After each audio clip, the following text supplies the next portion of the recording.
We're going to break down what happened at this year's World Indoor Championship and discuss what happened at the first ever USATF Long Throws Championship. And we're going to preview what will happen at this year's Throwtown World Invitational in Ramona, Oklahoma. All this and more on this week's Throw Show.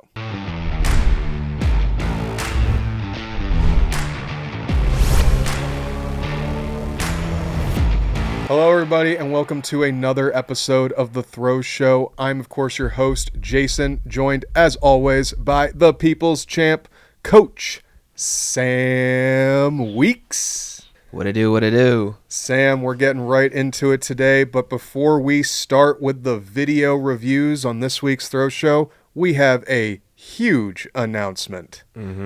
Because if you remember last year, Throws University broadcasted last year's Throwtown World Invitational in Ramona, Oklahoma, where the world record was set in the men's discus, as well as the American record was set in the women's discus, and we're doing it again.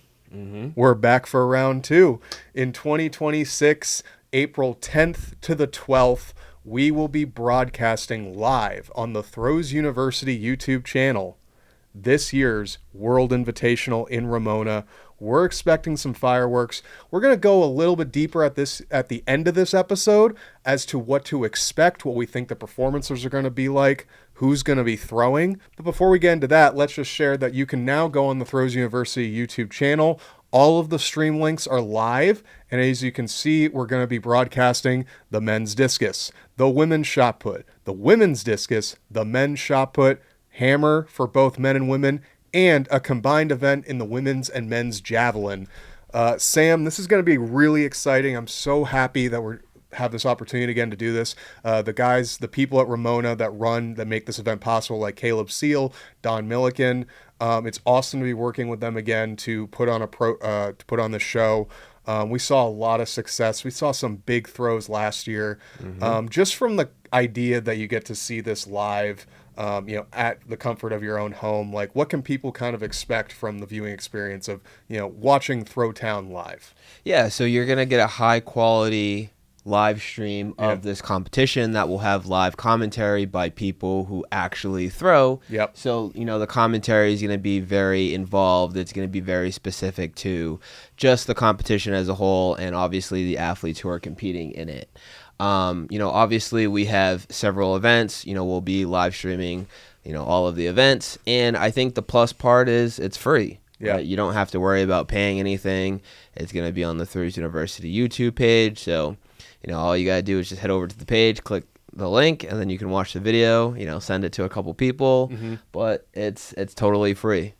Yeah, and it's also cool to say that we actually have even more partners involved this time around. We actually partner with the USATF, who will also be co-streaming on USATF TV, but you still, like you said, have access to it on the Throws University YouTube channel. We also have more partners involved this time around. If you guys know Paulie Throws, he does a lot of interviews of elite throwers at major competitions. Check out his Instagram if you haven't already. He has a lot of great interviews. He'll be doing work for this event. The team at Throw Big, Throw Far, the major throwing podcast, they'll be providing some commentary. Even some special guests will be joining. So it's really exciting to be doing this event again, and we really hope you guys come to join us. And one thing I'll even mention is, you see 7 streams here. So you got to think, each discus stream was probably around 3 to 4 hours last year. You're probably looking at 10 to 12 hours of free throwing content with some of the best in the world, and this is a bronze level meet, so we're talking world-class athletes in every single event, which has me thinking, like, Ramona's more known for discus, but really, if you remember from last year, Richardson, set the world lead in the women's hammer, and Cameron Rogers will be throwing in the women's hammer this year around. So don't just skip out on the other events. Like, you're going to want to watch this whole show and this whole event, because we're going to see some big throws in every single event. Yep, I agree. It's well worth it, especially, if you're a big throws fan or if you're new to the sport, right? Yeah. This is a great opportunity to watch some of the best throwers in the world compete, at Ramona. Yeah, and even one last piece of news before we get into it. We'll actually have an 8th stream that we'll have, and this will be a bonus stream. So it's not going to have maybe as much of the bells and whistles as the World Town as the Throwtown World Invitational streams from Friday through Sunday. But on Thursday, they will be hosting an open meet where you do get to see more throws. And honestly, life's better with more throws. Yeah. The more throws you get a chance to see, that's just a great experience all around. So Absolutely. we hope you tune in. This is going to be about a week and a half from now. We hope you tune into the live streams. We hope you enjoy yourself. We hope that you engage with the athletes. Send them DMs. Follow their journeys on Instagram, because we have hundreds of athletes competing at this event, and I'm expecting some fireworks. And Absolutely. we're 2 for 2 on world records the last 2 years. Will we see another? Stay tuned and find out. So now we're into the react portion of the show, what everyone comes to watch the throw show for, as we are starting off with the World Indoor Championship, which you and I did a preview for 2 throw shows again, but during our break, the World Indoors took place, as we have a new World Indoor Champion. Cheh Jackson captures her first World Indoor gold, throwing over 20 meters, 2014, as we see right here. It was funny for me to think that she's never won World Indoors. She's dominated outdoor world championships, but really the talent who's been kind of dominating the indoor season the last few years has been Sarah Minton. Mm-hmm. So it's cool to see Chase finally get that new, check mark in her diary. She's got a new, thing to check off the list that she's one of the best of all time in her event. What do you see on her throw here, Sam, as a coach? And what do you think of her overall performance this year in the indoors?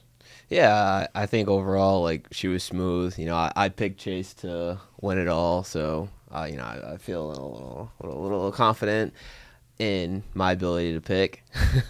But I think overall, it was a good competition. I feel like a lot of the women were fairly close, being in that mid to high 19s. But at the end of the day, Chase just had the toss that was over 20 and just put it together, and she ended up walking away with the gold, this being her first gold for the indoor worlds, but she got it done. Yeah, one thing I'll even add to this is and I kind of undersold this when we discussed it as it happened, but she did break the American record indoors at nationals. So it's she had a very, very strong indoor season, Mm-hmm. and it's going to lead to probably an even bigger outdoor season. Now there's no major international competition for her this year as an American, but it'll be interesting to see is this the year where it's less about peaking for a championship and more about overall distance? Yeah. I think as a quick aside, as a coach, how do you think you would approach this off year, knowing that there's no Worlds or Olympics? Would you kind of be pushing the distance a bit more? This is the year to break 21. Okay. You know what I mean? It's if Yeah. there's no major championship, definitely towards the back end, it's let's really just try to push. This is the time where it's all right, we can dedicate all of our effort into it. Mm-hmm. Not having to worry about anything else. So it's why not? Absolutely. Great job, Chase. This is an awesome, notching your belt here, World Indoor Champion. And all we need is that Olympic title, and then she'll be having the triple crown of shot put. Mm-hmm. Only athlete to have done that has been Valerie Adams. And another part from this competition we just can't ignore, because we weren't even sure if this athlete was going to compete in the World Indoors. But not only did she compete, she dominated and was a surprise podium finisher, and that's Axelina Johansson. She set a new national record. Now, Sam and I were going back and forth beforehand whether or not this counts as an NCAA record. Based on what she posted, it sounds like the University of Nebraska recognizes this as their school record.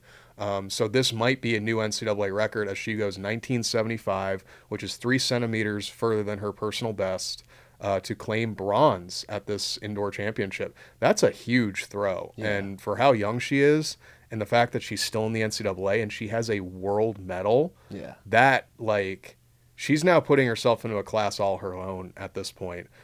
3 centimeters on the indoor national record in the NCAA, 3 centimeters on the Swedish indoor record.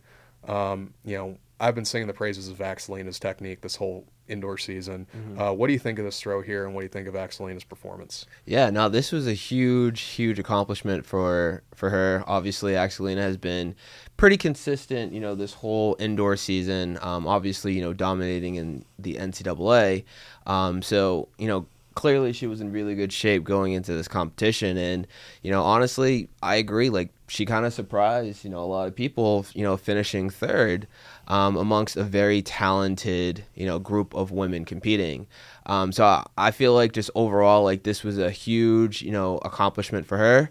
Thinking about the technique, obviously I talked in our or one of the episodes where I was like, I would like to see her get her right a little more around and just be a little more stacked. But I also said, like, at the end of the day, like if you're flowing, if your rhythm is there, it doesn't matter. You just got to show up. And that's exactly what she did here. Yeah, I think it's just impressive. You go from an entire NCAA indoor season where you're competing more than any other pro athlete out there. You go right to your NCAA championship, which is really the meet you're peaking for. Mm-hmm. And I don't know about her planning with her coach, Justin St. Clair, if they were trying to make this her true peak for the season.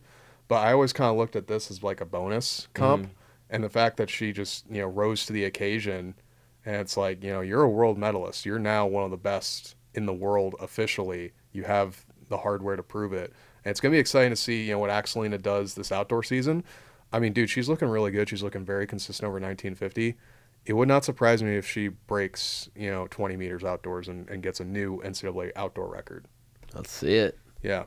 Good luck, Axelina. That was awesome. And continuing with the world indoor coverage, this one was also a surprise as we saw a new, I shouldn't say new, this is a returning world indoor champion, Tom Walsh. Mm-hmm. So, for those of you that followed Tom Walsh in his career, and I think it's so hilarious that he might actually be the GOAT of indoor championships or the GOAT of indoor shot put. He is the only athlete to have ever won 4 indoor world championships since 2016. And it's just hilarious to me because New Zealand doesn't compete indoors. Yeah. So the fact that he's so dominant as an indoor thrower when he really only competes indoors like maybe once or twice a year before the championship. I don't even know if he competed at all indoors before this championship. But he walks away, another big throw, new season's best, 21.82, almost 22 meters. He was going up a really stacked field as Jordan Geist, Roger Steen, and Leonardo Fabri all threw over 22 meters going into this meet. But, dude, Tom knows how to bring it when it matters, and dude, he brought it for a 4th time. He is now a 4-time world indoor champion. 4-time. Will he compete again before the Olympics and make it a 5th? Honestly, at this point, I think a lot of people have written Tom Walsh off the last 2 years. Mm-hmm. But, dude, he's still a player. He's still a player, and for all we know, like, dude, he's going to get on the podium again outdoors. Just you wait. He's looking really good. I agree. And obviously, Tom dealt with that. I think it was his hip. Yeah, I think it was his abductor, like at Paris. Yeah. Because he had to bow out of the competition, like one throw in. Obviously he had to deal with that injury, and, obviously just recover from that. But it's like, I feel like given the circumstances of this competition, it's like when you have that experience, especially, digging deep and winning, you can kind of just rely on that and just kind of let loose and honestly go out there and have fun. Like you can see, like he has this big smile on his face. Like, he just went out there and did his thing, and now he's a 4-time world indoor champion. So yeah, and we saw 2 Americans fill out the rest of the podium as Jordan Geist got silver, Roger Steen gets bronze. Dude, seeing the Americans and seeing like the next generation really take over, I think is going to be cool to see. Have another group of medalists, basically the same positions that we saw last year. I was gonna say back to back. 2 Americans getting silver and bronze, and Tom winning. That's basically a repeat of last year's results. It's really cool to see, man. It's really cool to see people stepping up. The only other thing I'll kind of touch on, I want to touch on this briefly, is like Leo did not have a great day. I think like, this is where, the speculation on my part comes in. I think once Leo really figures out like that competition energy and how to control it, Mm-hmm. there's no one's going to stop him. But I think he's still a bit struggling to like compete at his best in these championships, especially knowing he threw over 2250 walking into this meet. So yeah. But he was also outdoors with that.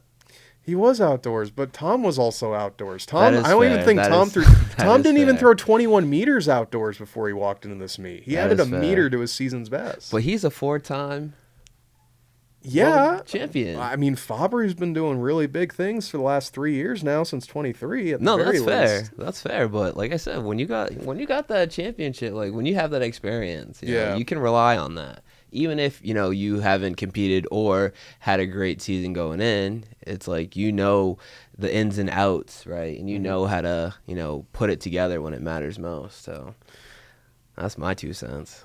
Yeah, and one thing I'll even add to this is Dane has done an analysis for both these top throws of Chase Jackson and Tom Walsh on the Throws University YouTube channel. So if you want to see a deeper breakdown of their technique, how they threw as far as they did, what they did to compete so well at this competition, highly recommend after you're done listening to the Throw Show that you go check out those analysis so you can improve your technique as a thrower. We're going to go into the NCAA ranks here as we are looking at Tarek O'Hagan. And with someone like me, I always default to thinking of Tarek as a shot putter. But the reality is he's also one of the world's best hammer throwers. Mm-hmm. And he set the current lead in the NCAA right here, throwing 77-62, which is a massive hammer throw. And to do it as a dual threat 21-plus shot putter, 77-plus hammer thrower, very, very few athletes have ever achieved anything like this as a dual threat. You know, you're more of a hammer expert than I am. What are you seeing on this throw? And what do you think of Tarek in terms of, like, I think he's a senior now. Like, what would you have him do? Like, do you think he should keep throwing hammer and shot at the same time, similar to Jordan Geis when he graduates? That's a good question. Yeah. I also agree. I feel like sometimes we forget, but like Tarek initially was a hammer guy. Okay. You know, out of Rhode Island, like he just has the shot put build, though. I guess that comes from being at Ole Miss. at Ole Miss, yeah. But initially coming out of high school, like he was a hammer and weight guy. Right. You know, coming out of Rhode Island with, I believe it was the Hammerhead throws group. You know, he's always been extremely proficient with the hammer and weight. And, you know, like, does this surprise me? Yes and no, because he has experience. Like, he's been throwing hammer for a very long time. Mm-hmm. What would I like to see him do? Honestly, whatever makes him money. Which will most likely be shot, but I would like to see him just, you know, continue with hammer because he can be very competitive. Like, he could probably go 78 plus this year, probably push towards 80. You know, that would be nuts if he's a 21 meter, 80 meter thrower. I don't think that's ever been done. I don't think there's ever been a thrower to do. He could be the first one to do it. Yeah, dude. Like, his shot has clearly been clicking. You know, especially having 2 dedicated seasons. You know, throughout the year to really kind of, you know, push the limits on that. But obviously, you know, he's phenomenal at weight. But weight's kind of different than hammer. But you know, he's always been a hammer guy. So, you know, to see him open up this well, and honestly, like, 80's not that far off. No. You know, 78's not that far off. And if you hit 78, you're very close to 80. So we'll see. Yeah, it's exciting to see what we'll see in the rest of the outdoor season. What comes nationals, you know, can he pull the double? I know Ammo has some really good guys at Virginia that you know of. I mean, you'd probably know better than me. There's going to be multiple guys probably throwing 75 at this year's NCAAs. Oh, they're definitely going to push. I feel like, especially with like a mark like this, like a lot of guys are going to see this and then just continue, you know, the work that they've already been doing and really just kind of push, you know, especially as these guys start to compete against each other. Yeah. Right. It's just, you know, like that analogy, just iron sharpens iron. And I feel like the NCAA, especially in both men's and women's hammer, has really been progressing a lot. Mm-hmm. And I feel like we're going to get to the point where a lot of these guys are really just going to start pushing, you know, some of these further distances. I love it. Just making the sport more exciting. Absolutely. And we're going to go into the top discus throwers in the NCAA currently, as we are looking at Shamar Reed out of Florida State. He is the NCAA number 2, and then we'll go into the NCAA number 1. 62-68 here. I believe both these athletes are going to be discussed because the number 1 is Raquil Broaddick. I believe they're both Jamaican. So just 2 athletes.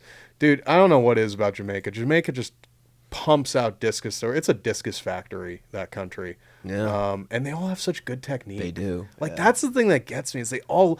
Do you know what he reminds me of? I was going to say this when I was... He starts... You remember Luis Delis? Yeah. He has that same kind of, like, slightly bent arm, torque back before he starts the throw. I love this technique. You know, this is a great opener, 62-68. Yeah. And then if we look at Broaddick at USC, 62-87, just slightly farther, ever so slightly. And again, he has great technique. Yeah. No, they're both very long. They do a really good job of getting wide out of the back, just setting up positions, catching the discus deep. What I like about Reed's toss is just the speed that he has into the finish.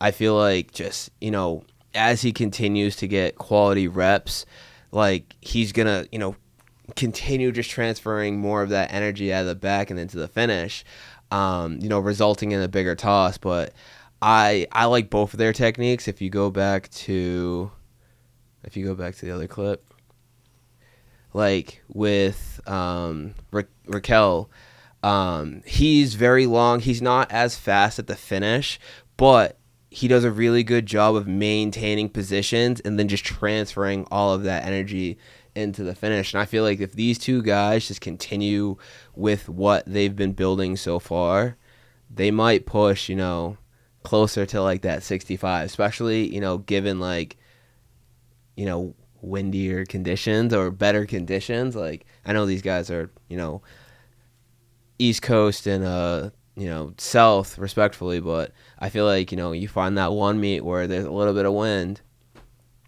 you're gonna start pushing something bigger.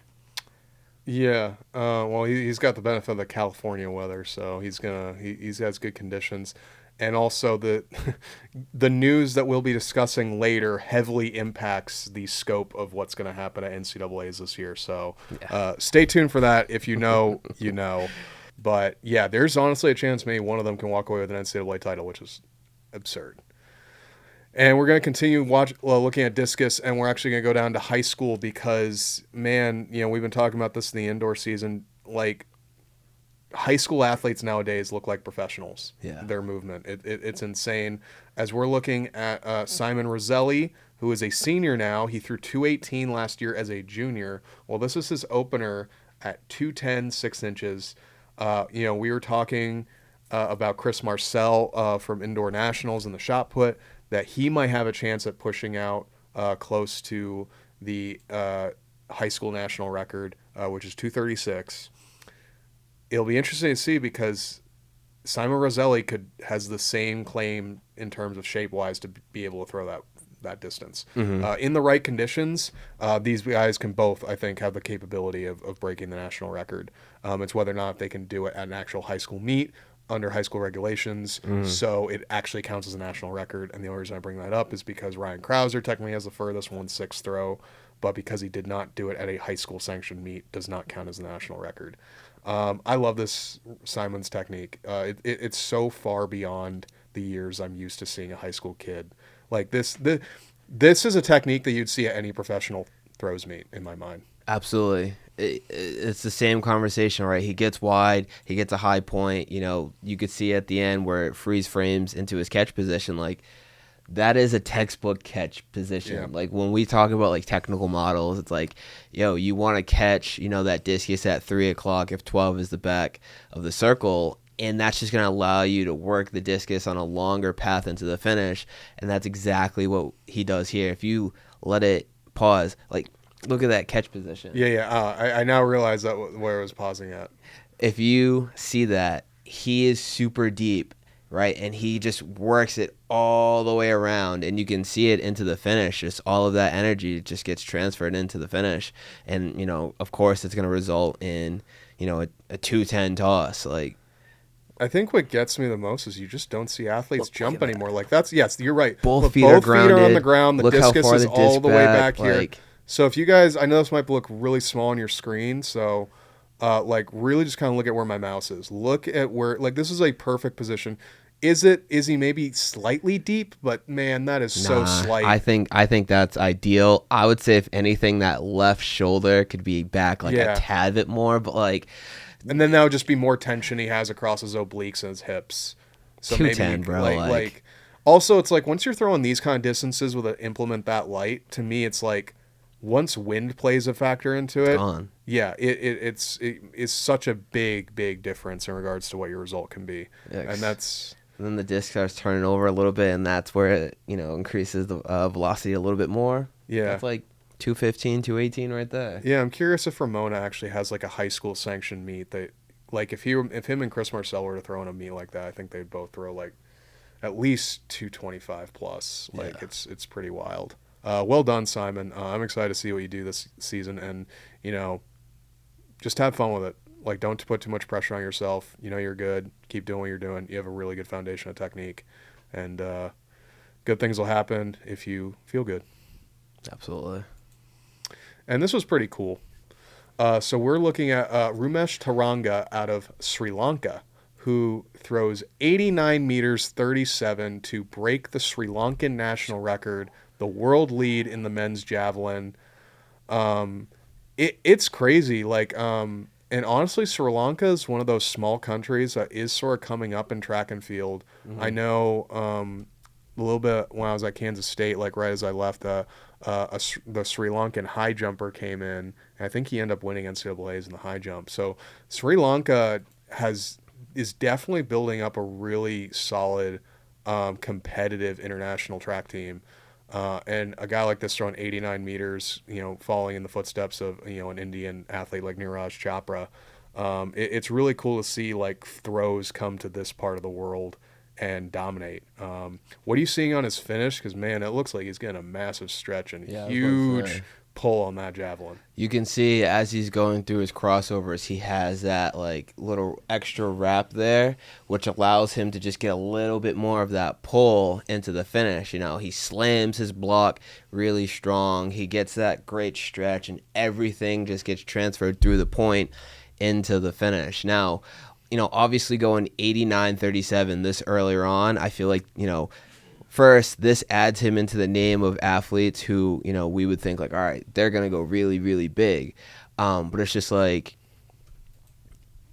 this earlier on, like I feel like it's just like, yeah, like it's just stirring the pot, like who is going to be the best of this year. And I feel like with a toss like this, like Romesh can put his name, like I can be the best, jab thrower of 2026. Yeah, I mean, if I remember correctly, he had a really good result at last year's World Championships. I think he got top 5. Please correct me in the comments if I'm wrong about that, but I'm pretty sure I remember watching him and reading him during the World Championships in Japan last year, and he had a really good result there. I think at least maybe 85 to 86 meters. I could be wrong about that, but he's really starting to come into his own on the international stage, and I think a performance like this is going to set him up for something huge. I think he would compete in the Asian Games this year, so that would probably be the big meet he's looking forward to at the end of the year. Well done, Romesh. Well done. And now we're going to get into the first ever USATF Winter Long Throws Championship. I hope I said that correctly. Yes, it looks like it did. And apparently USATF is saying that this is also a national championship. So yeah. I assume this is kind of like, it's like them trying to repeat what the European Winter Cup does, except just for long throws, so there's no shot putting here. As we look at the newly married Valerie Zion, this is her first competition post nuptials, throwing 66 meters to take the victory. Congratulations to Val on your marriage. But 66 meters as your opener, I think that's, we always say in almost every throw show we talk about is Val's doing Val things. Like 66 meters is a solid mark. And if I recall correctly, she threw around the same distance last year prior to competing at Ramona to break the American record. Mm-hmm. So if we look at this meet as like, okay, she had a major life event like within a week of competing Mm-hmm. and still throwing 66 meters. So it's like this is probably, if anything, more like a bonus kind of thing for her. So she's clearly in good shape, and it'll be interesting to see, how does something like this set her up for Ramona in the next 2 weeks? And based on what you're seeing here, do you think she's in shape to even surpass that American record? I think so. Yep. I think, her movement looks fine. She's not doing anything out of the ordinary with her technique, based off of what, we've seen before and like what we know, based off of just like technical models. But I feel like to go into this competition and to have a toss over 66, especially with all the life, events that have been happening for her and, her coach, now husband, Zebulon, I feel like this is a good indicator that like, even with all of that other stuff, she's still in a really good shape. And, I do, want to say like, it does what I was saying before about experience, like, she is the best of the best. Yep. Undefeated, for a very long time now. I think it's 2 years now, pushing on 3.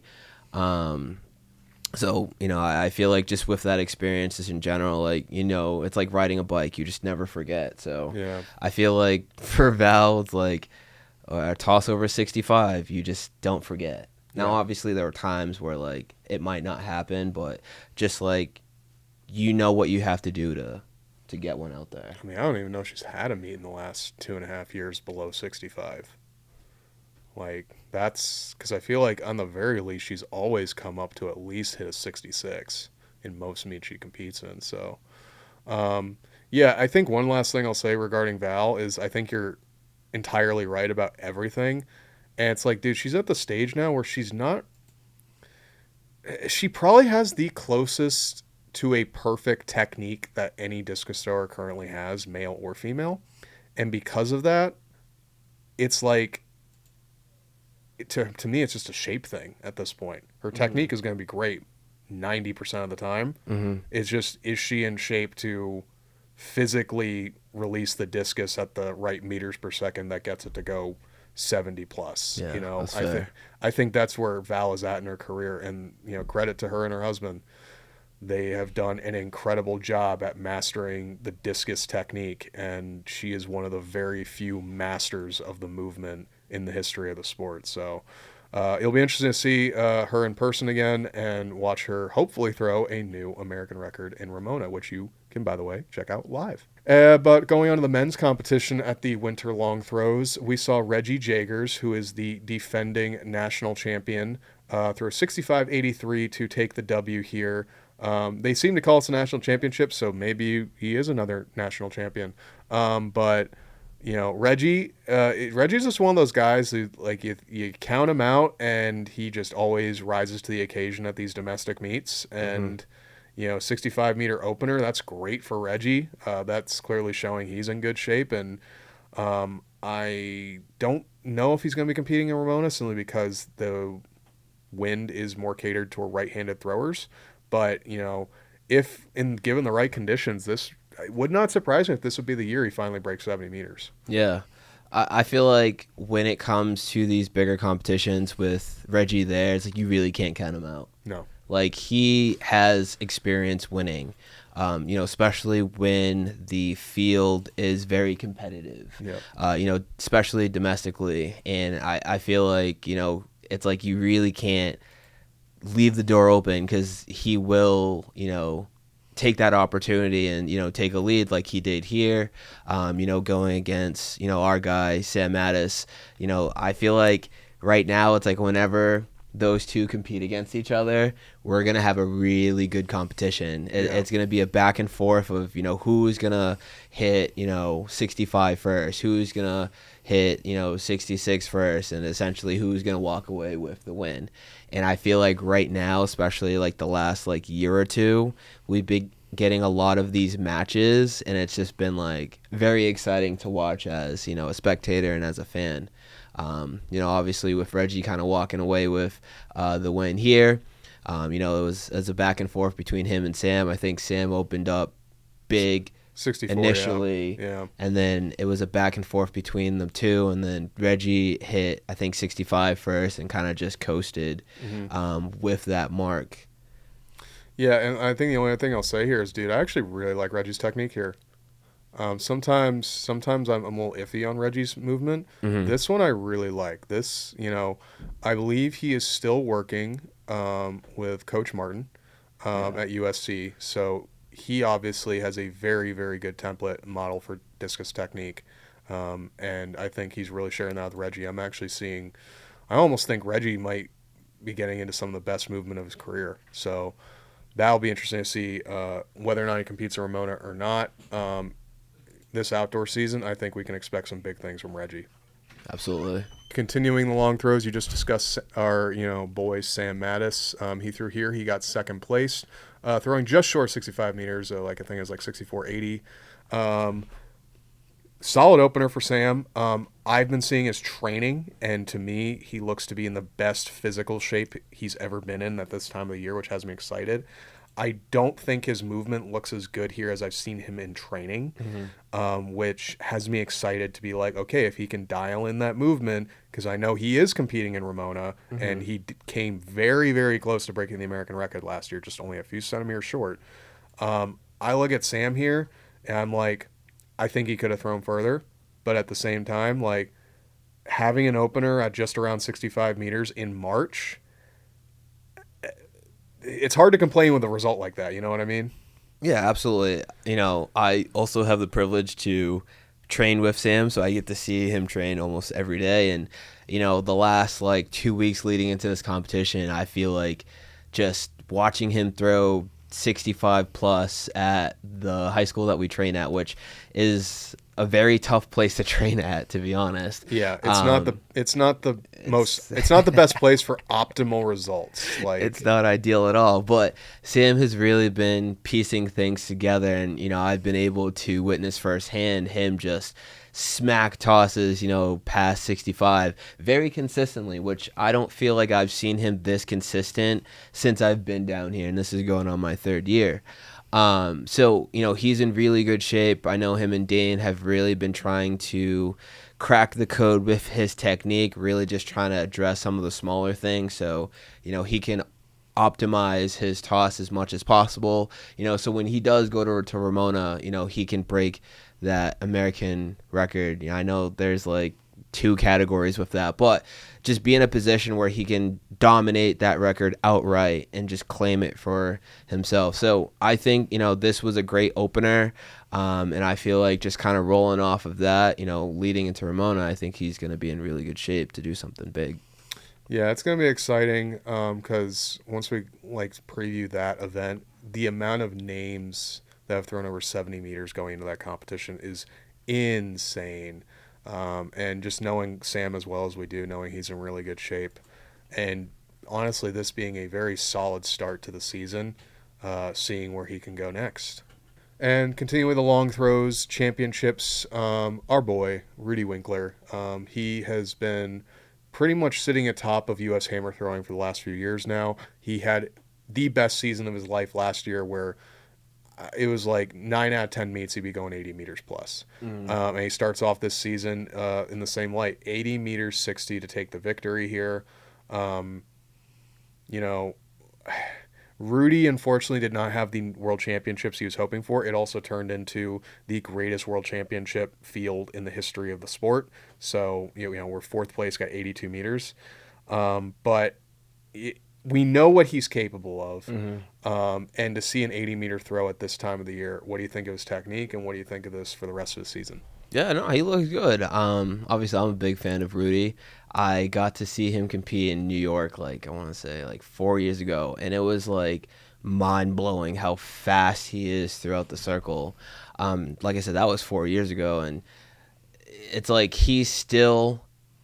I think when I watched him throw for the first time, he just hit 80 for the first time, ever. Yeah. And now he's doing it just like another meet. It's more consistent. Yeah. And I feel like that just goes to, his longevity in the sport, his experience in the sport, and just, his evolution, as he gets better, year by year. Now, obviously, this competition was in March, and it's like to open up at 80, 60, like that's huge. And it's like, you know, if we, not we, but if he just continues doing what he's doing, I feel like, you know, he can have one of those bigger tosses, you know, towards the back end of, you know, this outdoor season. Especially because we're getting to the point now where a lot more guys are throwing 83, and now we're looking at 84 as what's winning these championships. So he threw 83 for the first time to break the American record last year. Can he push closer to 84? I hope so. I hope so. I think he can. If you're going 80-60 at this point, like, I think so. Yeah, well done, Rudy. That's awesome. And then also for the women's hammer side of things, last year's breakthrough star, Rachel Richardson, and we had the privilege to see that in person at Ramona last year, which is honestly, this is going to be my biggest push for you guys to not just watch the Discus streams that we have, but also the hammer, shot put, and javelin, because she shocked the world last year by hitting a 4-meter personal best, setting the world lead. And I think she, at the time, was like 5th all time. Like that was like the 5th. She became the 5th farthest hammer thrower in the history of the sport. And she opens up this year at the long throws championships at 76-86. And I think this puts her as like one of her top 4 meets all time. So it's like this is another huge result from Rachel, and she's still so young in the sport that has me thinking like she's a future 80-meter thrower. Yeah. I think that's for certain at this point. And the fact that she is competing day in and day out with these big dogs, she came very close to the weight throw world record indoors this year. You know, it's very possible that we might see, this might be the 80-meter year for Rachel. Absolutely. Great person to talk to, incredible athlete. What do you see on her throw here, and what do you think of this for setting up the rest of her outdoor season? Yeah, no. And she did say she will be in Throwtown. She will be competing in Ramona. Yeah. I'm a big fan of Rachel as a person, as an athlete. I do like her technique. I just like her 3-4. Her 3-4 is just so ridiculously fast, and I know that's one of the things that, you know, she focuses on, you know, from conversations with her, you know, through our interviews and whatnot, and obviously getting to talk to her last year. I think with this one, it's that same thing. She's still within that same rhythm. I would say, if anything, and I'm not like a hammer guru by any means, I would say maybe stretch the ball left a little bit more through the first 2 winds to really kind of set you up on 3 and 4, because I feel like this toss kind of goes down that left sector where it's like maybe if we get a little wider or like reach over a little bit more, you get it right down the middle. But at the end of the day, like 76-86 as an opener, like that is phenomenal. Yeah, obviously last year she went 78, but it's like that's not that far off. No, you know what I mean? So like this is a really good performance. You know, Rachel, I'm a big fan. You know, I wanted to say your favorite hammer thrower, but you know that's up for debate. But you could say your favorite discus thrower, which is me, his favorite hammer thrower, which is Rachel. There you go. She's the people's hammer thrower. The people's hammer thrower. Yeah, and it'll be exciting to see what she does in Ramona, and it's going to be interesting to see her because she was a pretty distant first place in that meet last year, so her confidence was like high, just focusing on getting the distance. But now she's going to deal with Cameron Rogers, who is it's considered she is the best hammer thrower in the world right now. Yeah. Like, she is the most consistent winner, multiple-time world Olympic champion.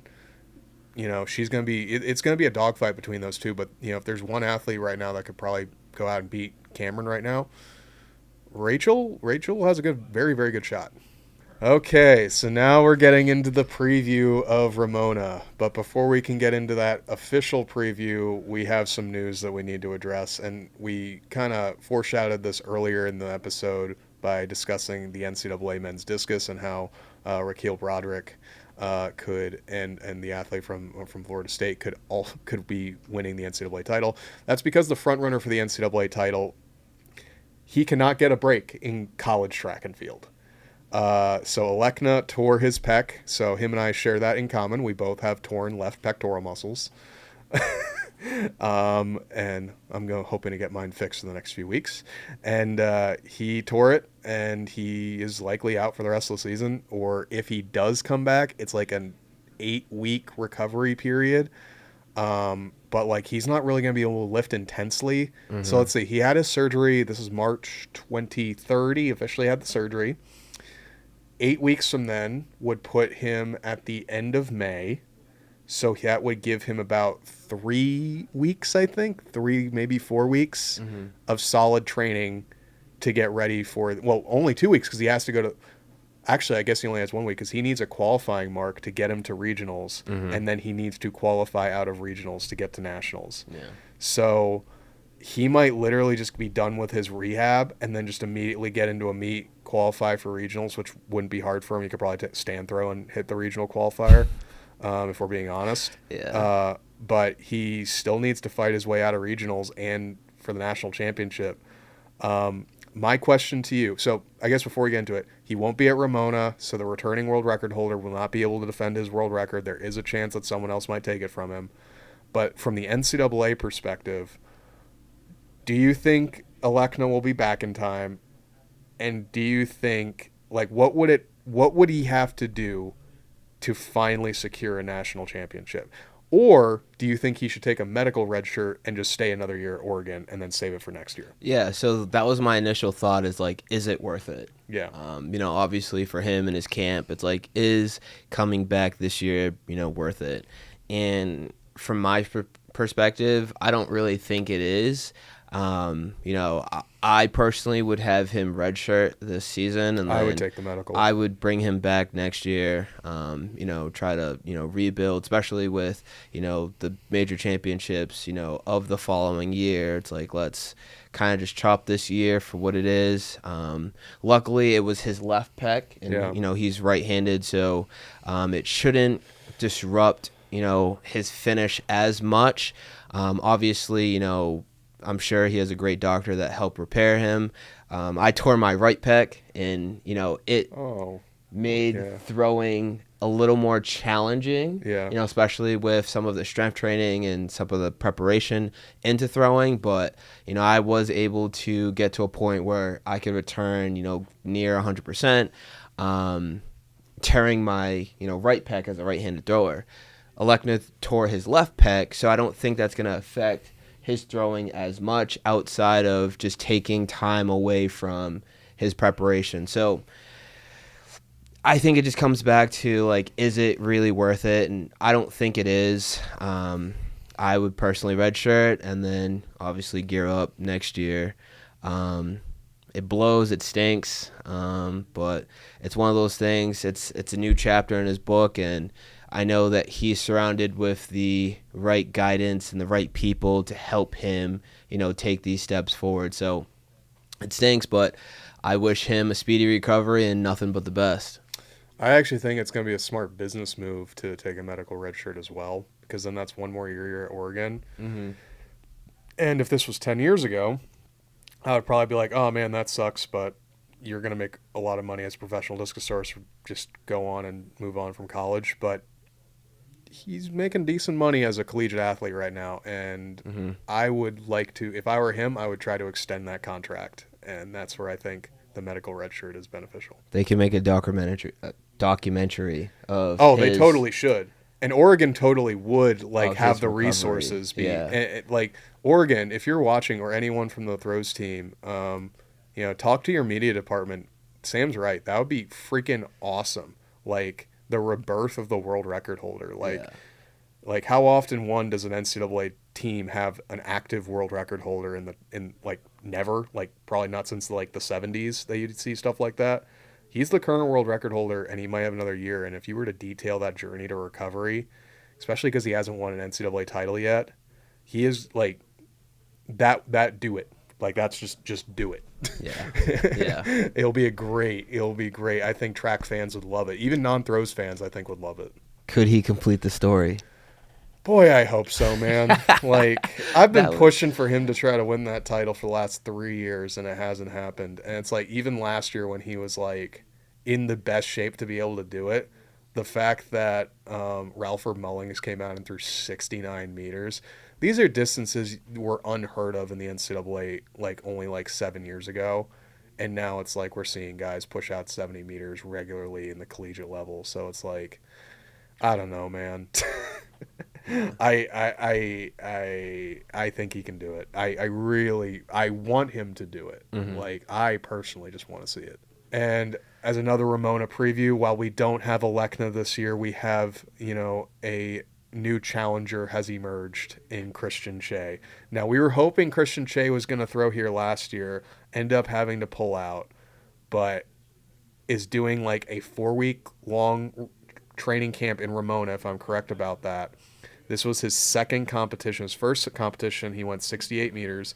His second competition, he's getting very close to his personal best, 72.26. And what's important to recognize here is Matthew Denny, who threw almost 75 last year and has the second farthest throw ever recorded. Third. I think it would have been further than Lekna's like pre-2024 world record, but he threw 74 meters. Denny only threw 72 meters at one meet prior to throwing 74. So we could very well see an athlete in Christian Cheh take the world record from Alekna, and that's kind of the story that is going to be going into this big competition in Ramona. Is like, with Alekna not being there, can we see a new world record holder emerge from Ramona? And we've seen Christian, I think he had 3 meets over 72 last year. Like, those are marks that he did, outside of Ramona. He's thrown over 71 meters in stadium. It's like him, Daniel Stahl, Matthew Denny, a few others. But he is a very big front runner to challenge for that world record.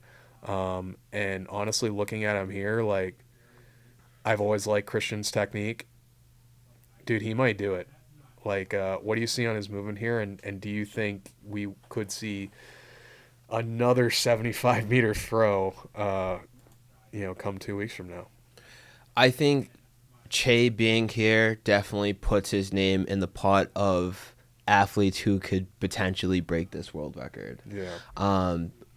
My pick, I think just because I was there and I got to watch all of the throws, would be Denny. Just naturally, because I watched him, like, he was on fire at that competition, and he has that experience going into this year's Ramona. So I would put Denny as my front runner. Obviously, Cheh is really figuring out how to compete here, already being down there and getting a lot of exposure and a lot of practice in these rings and just throwing with the wind. I heard, I don't know how true this is, but I heard last year when he pulled out, he was saying, like, he likes throwing in a tailwind, which is the complete opposite direction of, Ramona. It's usually a headwind. So I feel like with him being here now, he's getting that exposure of, okay, like, I have to do this to then, get this mark. So I feel like with him being here now and him getting competitions in, he's definitely putting his name in that pot. But we also have other guys. We have, I believe it's 6 other guys who threw over 70 who's going to be at this meet.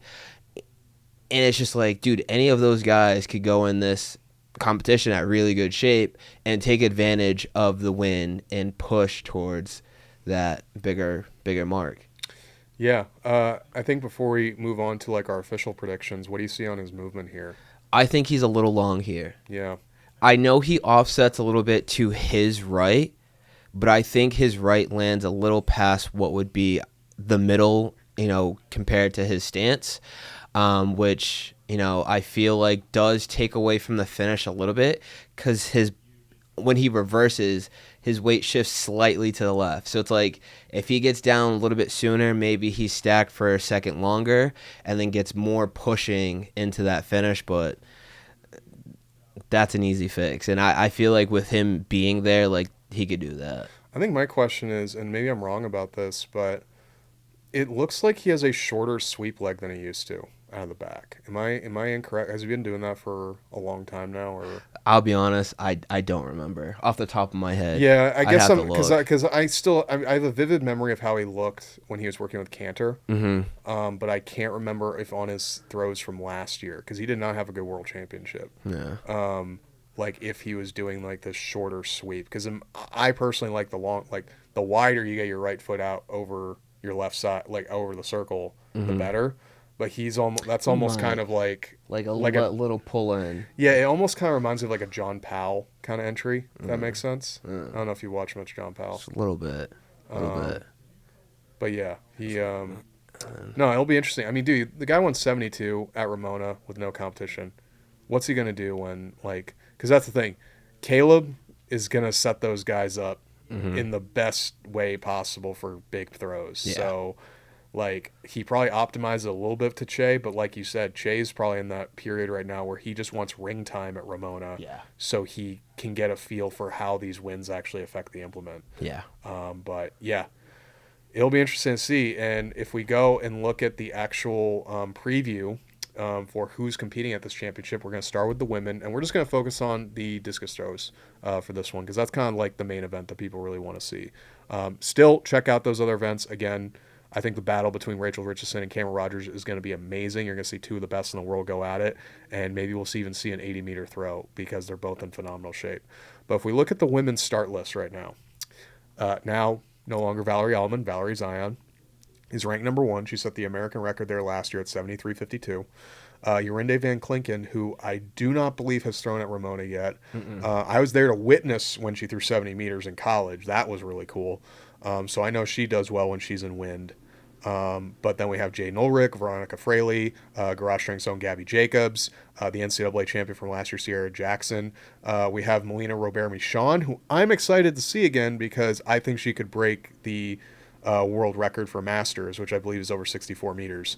And then we have Erica Beisel, who is the defending D2 champ, through 66 meters last year. She's obviously, we talk about her indoors because she broke the indoor national record for shot put in D2, as well as winning the D2 national title.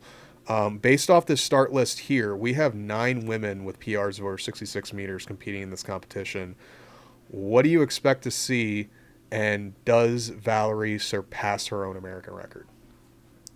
I think we see a bloodbath of just far tosses, bro. Yeah. It's going to be an insane battle.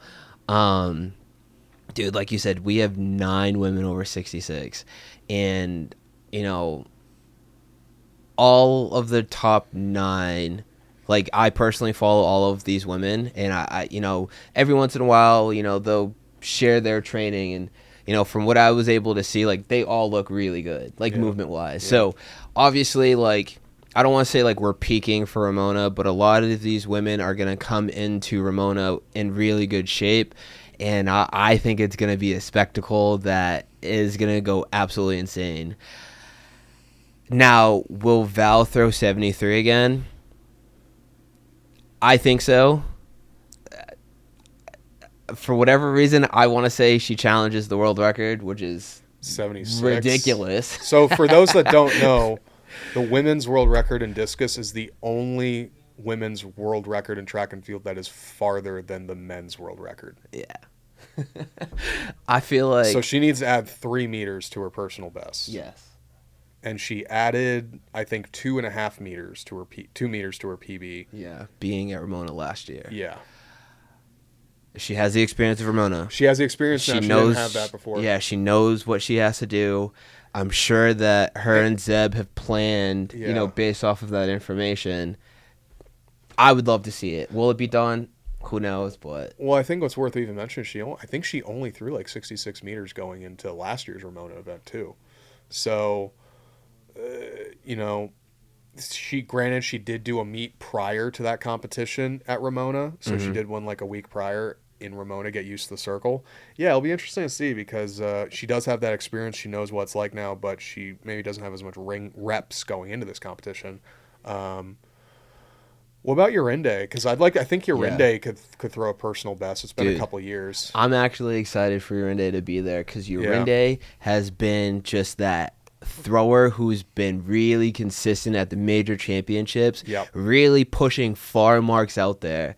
Obviously, she hit that 70, a few years ago and had to kind of battle whether, she considered it a legit mark or whatnot. But I feel like she's grown past that mark and has proven herself to be one of the top dogs within the women's throws right now. And I feel like with her newfound confidence, in that space, going into this place where far throws happens, I think she's in a really good spot to just really kind of push, above what she's already done. Yeah. With that 70-22. And if I look at the top 6 here, I think all 6 of these women have a chance to go 70 meters, including garage strength zone Gabby Jacobs. All these women have risen to the occasion when needed. Jaden went 69 meters at this meet last year. I believe Veronica went 68 last year. Gabby didn't through 68 meters at Kansas. Yeah. So now that Gabby has the reps that she had from last year, she made a massive jump in progress, like following this meet last year. Mm-hmm. It would not surprise me if Gabby could go throw 70. I've seen Gabby do things in training where I'm just like, my mouth drops because I've seen her have incredibly far throws in training. And Sierra Jackson has also proved that she's a gamer by hitting really far throws at like the Prefontaine where she set her PB and winning NCAAs. Mm-hmm. Yeah, I think you're right. The women's comp is going to be a bit of a dogfight, and I think we could see multiple women walking away with 70-meter personal bests following this competition. Yeah. And now we'll go to the men's preview. So the current number 1 seed is Matthew Denny when he went 74-78 last year. He is the second farthest throw time. And then we have Christian Cheh, who I can't remember where he falls on the all-time list, but PR of over 72 meters from last year. Alex Rose is coming back this year to throw, and his PB is 71.48. That is actually from a meet in Michigan, not even at Ramona. So Sam Mattis, who we talked about earlier in the show, came very close to the American record. He's about 11 centimeters short of the world of the American record. Came very close last year, 71.27. We're looking at this. There are 9 men here with PRs of over 70 meters, including the Olympic champion Roja Stona, who's returning again. And if we go down all the way to the list, you have to go down to 17th to get below 67-meter personal best from this field. We have another garage strength thrower in Mauricio Ortega throwing as well. He threw 69 meters at this meet last year. It's I don't really know what to say, but if like you're a fan of throws, I don't know why you're not watching this event. Yeah. Because we are going to see the farthest throws in the history of the sport, like in this competition. Yeah. There's like, if we look at this 24, like you have to go down to the 25th ranked person to find someone who has a PR over under 60 meters. Yeah. Like, I don't really know what to say outside of go watch it. Yeah. No, like make sure you have your notifications on for our live stream, because it's going to be absolutely insane. Like, talking about the women, it's going to be a bloodbath and all of that. Like looking at this list, this doesn't even look real. No, it doesn't. This is literally like Infinity Game where the portals start opening up and all of the Avengers are coming out. Like we're going to witness an event where you might have to throw 70 meters to make the final. Yes. That's crazy. The type of competition we're looking at. Because I think like, who was it? Was it I forget. The athlete who competes for Chile. He went to Virginia. Dude, yes. I'm so sorry for forgetting your name. Is it Vlad? No. Crap. Okay. But my apologies. We know who you are. I just can't remember your name off the top of my head right now. But he threw 69 meters last year, and I think he was like one of the. I think he got like 7th place in that competition last year. Yeah. I think because Lawrence went huge, Sam went huge, Steven Richter went huge, like all these guys. But this event will be taking place April 12th. I believe it's at 12 p.m. Central Standard Time, which will be 1 p.m. Eastern Standard Time. Go to the Throws University YouTube channel. I'm going to tell you this right now. You're going to go to the Throws University YouTube channel. You're going to go to our live section on the homepage. Claudio Romero. We apologize. You're going to go to the live section on the Throws University YouTube channel. I'm going to pull this up right here. So you go to the YouTube channel, right? You type in Throws University. You're going to be sent to this home screen right here. There's going to be Dane. He's going to be talking about his athletes. But you're going to notice this little live tab here. You're going to go to this live tab, and you're going to see 1 p.m. Eastern Standard Time, the men's discus competition. You're going to click on this, and what you're going to witness is the greatest discus show on earth. There is no other meet in the world where you will see this caliber of talent all in one place having the best throws of their season, and possibly in the history of the sport. Again, we are co-streaming with USATF on usatf.tv. This is a throw town meet. This is a production by Throws University. All of us coming together to really celebrate throwing. Not just discus throwing, but every throwing event is available to watch for free on the Throws University YouTube channel. We highly recommend that you have fun this weekend. If you're a fan of throws, if you're a high school kid, if you're a high school coach, tell your athletes about this event. Enjoy the sport, and let's have fun with what this sport can be and why we all do this sport that we love. I think my favorite part about it was the camaraderie that I got to experience with all the athletes. My goal here at this event is to interview some of these athletes, and we can get those on the Throws University YouTube channel. But basically just kind of telling the story of, what these athletes went through and what these marks mean to them and what this means for their career as a whole. And again, we saw world records at the last 2 Throwtown World Invitationals. We might see another world record this year. It's not guaranteed, obviously, but if there's one competition you're going to see a world record, It's this one. It's this one. Yeah. Sam, do you have any final thoughts before we close out? Just kind of because you competed in this competition last year. What can people expect in terms of the energy and the action they can see? Dude, the energy is going to be high. Yeah. Bro, especially, once that first person just hits something big, whether it's, a guy just breaking 60 for the first time like I did last year, or a world record, like Alca did. The energy is going to be super high. Yeah.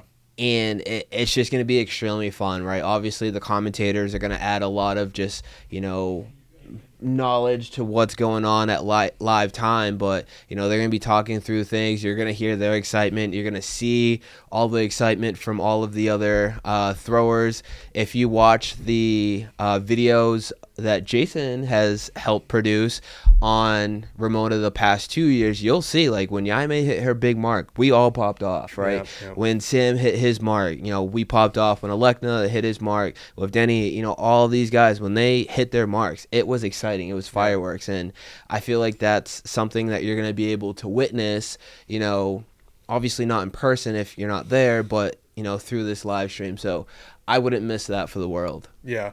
And again, shout out to Caleb Seal, Don Milliken for putting on this competition. They have given so much to the throws world that I think sometimes it goes maybe a little underappreciated, because what this meet does for the community as a whole is huge. It's paramount to keeping the sport alive, growing it, and exposing it to new fans. And we hope that this broadcast gets you more interested in throws. If you have someone who's maybe does track and field but they don't really know too much about the throws, turn this show on for him. I think you guys will have a good time. Kind of as we were going back to earlier on the episode, we have several of our own athletes competing at this competition, and that should say a lot about the quality of training that they have and the quality of training that we do here at Throws University.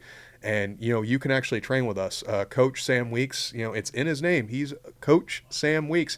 He actually works with athletes from all over the world, and you can actually train with us online by checking out our throws strength programs, as well as our courses, as well as our books related to technique and honestly programming that can get you through an entire year of training.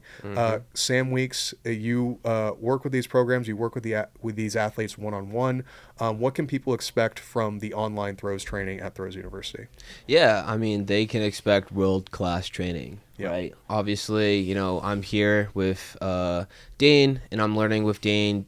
Dane's learning. He's going to experience, coaching at, these competitions. And, we have a lot of conversations on just, what can we do to improve the sport, and what can we do to bring that to as many people as possible. And that's something that you at home can be a part of, if you join, our training team here at Throws University. So if you are serious about throwing and you want to get better, whether you're a beginner just learning or someone who has more experience and you need help, getting to that next level, head over to throwsuniversity.com and pick up a training program that will be tailored to you.